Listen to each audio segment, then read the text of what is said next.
welcome to Rational Function in Behavior. This is an advanced topic for our NTI lesson and unit through rational functions.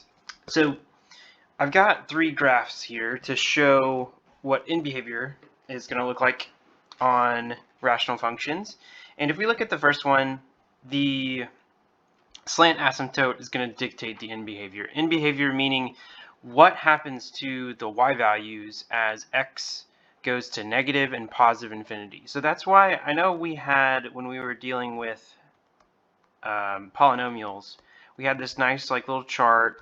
It said like even and or odd degree, and then it had positive or negative coefficients, and that would tell you the end behavior. But that's not going to matter. We're not going to use that pattern at all for rational functions. We're just going to look at something very specific, which I'm going to go through these first two examples, and then we'll fill out this little fill in the blank at the bottom. But we can see the slant asymptote going through, and it has a positive, I didn't have it in there on the Desmos graph, but it has a positive slope. So clearly, as x goes to negative infinity, so we have to use this notation, as x goes to negative infinity, y is going to go to positive infinity. And, ooh, sorry, that's this way. Y goes to negative infinity, my fault. And y will go to positive infinity as x, we can track it as x goes towards positive infinity. So as x gets really large, the y values will get really large. It goes up and to the right. Okay, now the in behavior on 2 and 3 are both results from horizontal asymptotes, except we remember when those horizontal asymptotes occur. Like for example, we know that the degrees of the numerator and denominator are the same, so we look at coefficients of those leading terms in the numerator and denominator.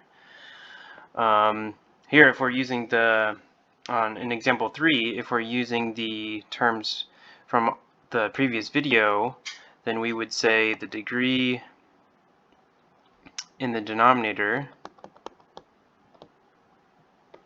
is greater than the numerator's degree for example 3. So we see this horizontal asymptote at y equals 0.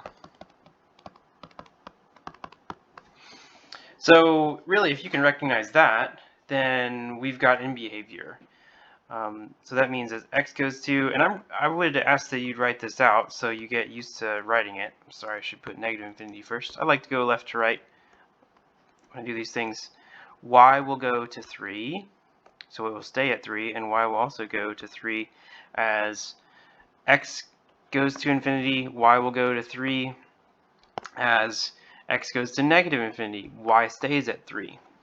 So the same is going to hold true for this third example.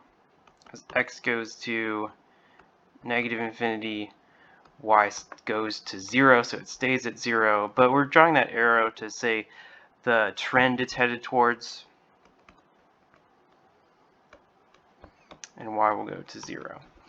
Right, so if you haven't noticed the pattern, that's what this little blurb is about. So in behavior of rational functions is all about the equation of the horizontal or slant asymptote.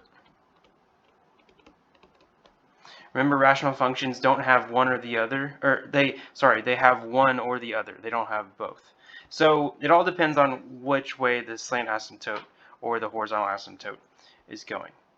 So I wanted to introduce some different notation for you. It's not anything more than the notation I've written up here to describe the end behavior with, and I know you all love writing math, but this is the way to say which way, and we read it from left to right. As x goes to negative infinity, y goes to negative infinity. This is the way to say the end behavior. If we're going to use this end behavior with limit notation, we are just stating the same thing, because limits are ways to describe what y values are approaching. So, as we get close to a certain x value. So here we go to the x value that is infinity. What does the y value go to, for example? Now, if all of this boils down to what is the horizontal asymptote of this function, so what's the y value, or the equation of this horizontal asymptote, that's the y value that our end behavior will be approaching. So here I see a degree 1, a degree 1, and a degree 2. So that means my degrees are the same in the numerator and the denominator, because I'm going to have an x squared in my denominator, I'm going to have an x squared in my numerator, and then we know from our horizontal asymptote practice that we use the coefficients. So we use the division of the coefficients to describe the horizontal asymptote. So this is y equals -2.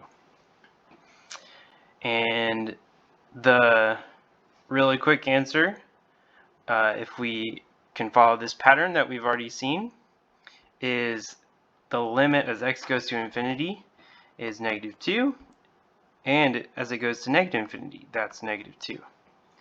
So this is just saying y is -2 if x goes to positive or negative infinity, right? Because f of x means y. It's the output.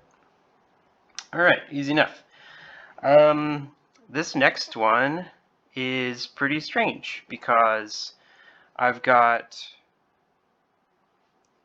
a slant asymptote. And we know we can divide, and you can write out all this division. Let's look at the, let's do a little bit of a shortcut here.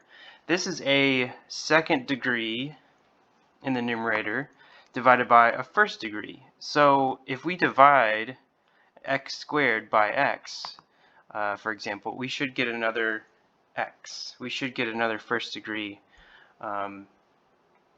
answer. So our slant asymptote is not only going to start with x, but it's going to be a positive x. So it might be great that we can figure out what the maybe it's +1, maybe it's -1, what the y-intercept is, but we only really need to know the slope of the slant asymptote, because that determines the end behavior. And I will pause and divide this out so you can see what the equation of the slant asymptote is. But we really only need to know the slope. And if I know it's positive, then I know as x goes to infinity, y is going to go to infinity as well. And as x goes to negative infinity, y goes to negative infinity. You can also graph this function to see it.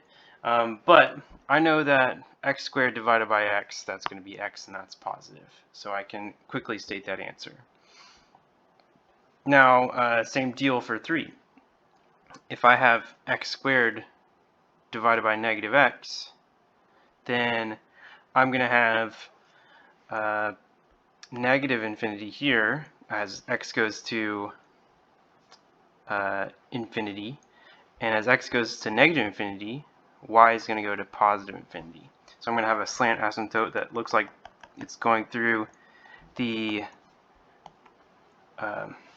axis like this, whereas in number 2 I have one that's going through the axis like this. Okay, and I do want to show you the division for those slant asymptotes just so you can see it.